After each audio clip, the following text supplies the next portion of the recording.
Hello. So today I wanted to talk about recorder centers. So I use recorder centers in my third grade classrooms, but I also use technology in my fourth grade classroom, and I'll talk about how I use that as well. I started using centers in my recorder unit for a few reasons. First of all, 25 recorders is so loud, so loud. I just wanted something that was a little quieter. I also decided to try out recorder centers because I felt like the kids would get really, really antsy. 30 minutes twice a week was a lot for kids to do just recorder.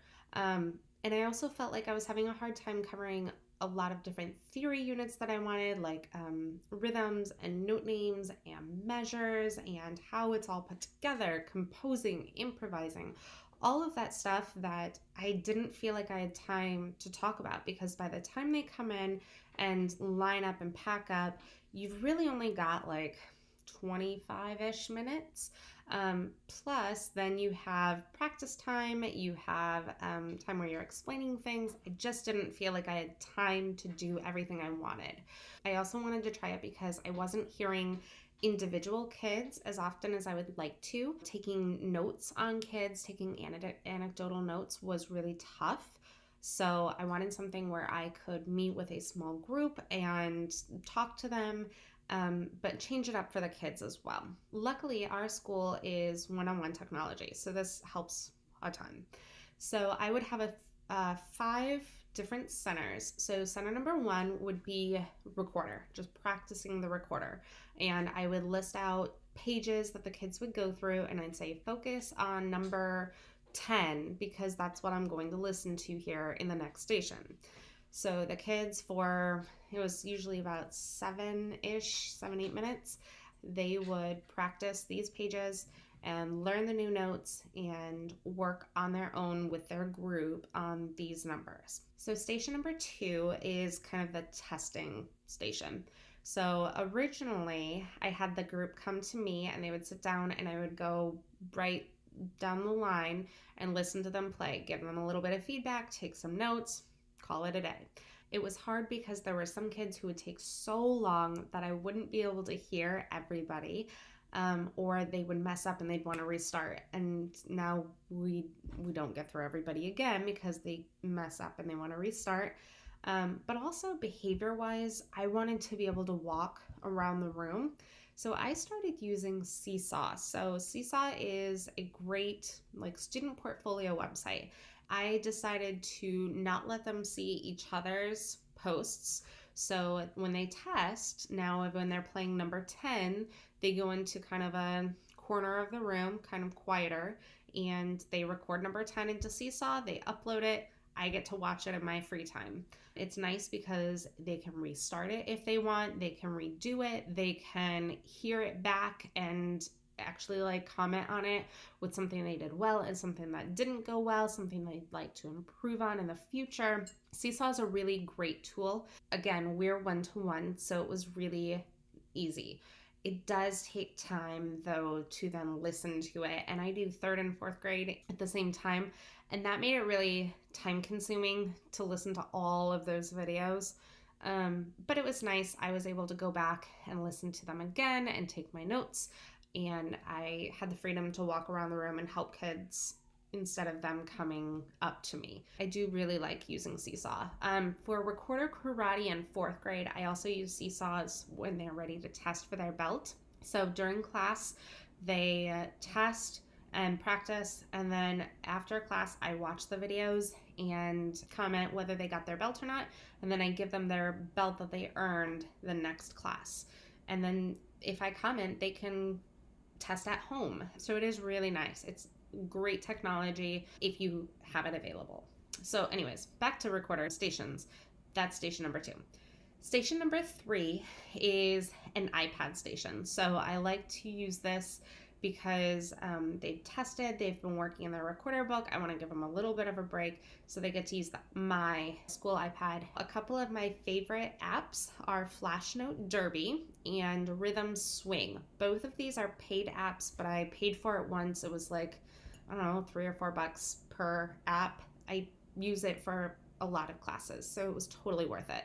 Flash Note Derby, you are racing against the computer, and the faster you can answer note names, the faster your horse or reindeer. If you're in the wintertime, you can change it and have elves racing against the computer. So you can make your horse go faster if you answer quicker, but you can also adjust. So you can do treble and bass clef. You can do just the line notes, just the space notes, just treble clef. You can take out the ledger lines or put in the ledger lines. So not only has it been really helpful with my recorder students, but it's great as I'm teaching the treble clef to my younger kids. It's great for piano. It's been awesome. The kids love Flash Note Derby. The second app that I use is Rhythm Swing. This one is fun as well. I chose this because I feel like the kids can tell me, okay, a half note is 2 beats, but they have a hard time actually playing a half note for 2 beats. And not only that, but they have a hard time playing the beat the same throughout. So what you do is, it's a monkey who's trying to escape from an alligator. They can only do so by you tapping the rhythms that they give at a specific time. So it plays background music and it says 1, 2, ready, go, and you have to tap the iPad with each rhythm and then hold for certain notes. If it's a whole note, you hold for 4 beats. But you have to do it in time with the music, or you lose and your monkey falls to the ground and has to run away from the alligator. So you can kind of adjust it a little bit with quarter and eighth notes and rests and whole notes. It's not quite as customizable as I would like it to be, but the kids really like that one too. This is the first year that I've used it, and I did have kids who got frustrated because they had to play in time. They wanted to go quarter, quarter, half note, quarter, quarter, eighth, eighth, eighth, eighth, quarter, quarter, rest, rest. You know, they wanted to do everything the same, and you can't do that when you're actually playing music. So I really like this app as well. So station number 4 is a card game of some kind. So I use a couple of different card games like treble clef and rhythm, Go Fish. So one week we'll do treble clef, Go Fish, and on the iPad we'll do Rhythm Swing. So they're still working on both things. Or if we're doing Flash Note Derby on the iPad, we'll do Rhythm Telephone. They really like Rhythm Telephone. So you have a card that has a rhythm on it, and they sit in a line, and you go down and you play just like the game Telephone, and the last person has to say it out loud and see if it matches what the card actually says. We've also played a game where I write out on the treble clef different words, and the kids have to figure out what the word is, and whoever gets it the fastest. So if they get the word bead, if they guess it correctly, they get to go up and they get to do the next card. And then the 5th station is theory work. So for theory, I do a couple of different things. Mostly it's book work. So mostly they go through some of the pages in the book and they learn how to draw a treble clef. They learn how to put measure lines in between a line of rhythms. They review fingerings and color in the correct holes on a recorder for each note. They review rhythm math. So one of my resources that I have in my Teacher Pay Teacher store that I use with my kids is music math. And so I've got a couple of different ones depending on where the kids are at. But it talks about fractions, so I've got some cross-curricular stuff in there. It talks about how many beats are each of these rhythms and what do they add up to be. This is one of the less popular ones, but still I think important because I want them to know how to draw a treble clef, how to add in measure lines to make each measure the same number of beats. I want all of that stuff in there, but I don't take as much time as I probably should to teach them those things. So the way I do this is I separate them into groups. I do this by either having them draw colored bands. So I've got little rubber jelly bands that are different colors that they can draw from. And I do 4 different groups so that the first station, I don't have a group so I can walk around.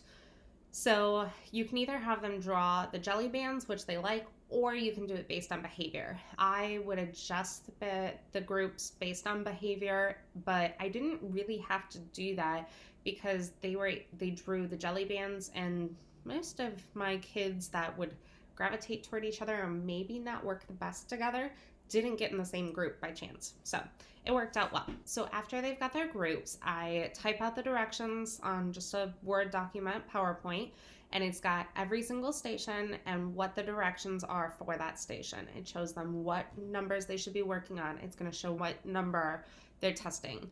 It's going to show how to play the iPad game, how to play the card game. It's going to show what numbers, what pages they need to be going through for theory. It's got all of that information on there so that they can read it. It helps me not have as many questions. And then I finally have a Google slide that has all of my colored groups, and then it's got each station and a timer on it, so then I can just click next when the timer is up, and then it shows each group where they go next. So then I click the next slide and it goes on and it says, okay, now yellow group's on iPad because they were on testing last. So having a Google slide, having a visual really, really helps them. I did this for the first time this year and there were a lot of pros and cons, but overall, I really liked it. I liked being able to walk around and hear individuals and help. I feel like I was able to personalize it a lot more based on what the kids needed. And it works on more than just note names and fingerings for each note, which I really like. It works on theory, it works on rhythms, it works on note names, because that's all stuff that they need repetition on. They need that practice in order to get better at it and feel better on the recorder. So I like that it had that. I love that it was less noisy. Like, you still had a lot of talking. It was loud. I'm not saying it's not loud, but it's not 25 recorders loud. I love it for that reason alone. The con that I noticed is that because they weren't on recorder only for 30 minutes twice a week, for how many weeks, they did end a little behind what I like them to end on. I'm hoping that when they get to 4th grade, they'll have retained more because they had practiced note names and rhythms and not just playing these notes on recorder. So there you have it. That's how I did recorder centers this year. It worked out really well. I really liked it. You could absolutely find ways around the technology if you don't have that in your classroom. If you do, I highly recommend trying it out. I don't use technology a lot in my room because it's one more thing for the kids to bring, but for recorder, it worked out really well. I did like using it. Let me know if you have any questions. If you have any other suggestions for videos, if you have any questions about what I do, let me know, because I would love to help you out. I would love to make another video that would be helpful for you. Make sure that you like and subscribe, and I will see you soon. Bye.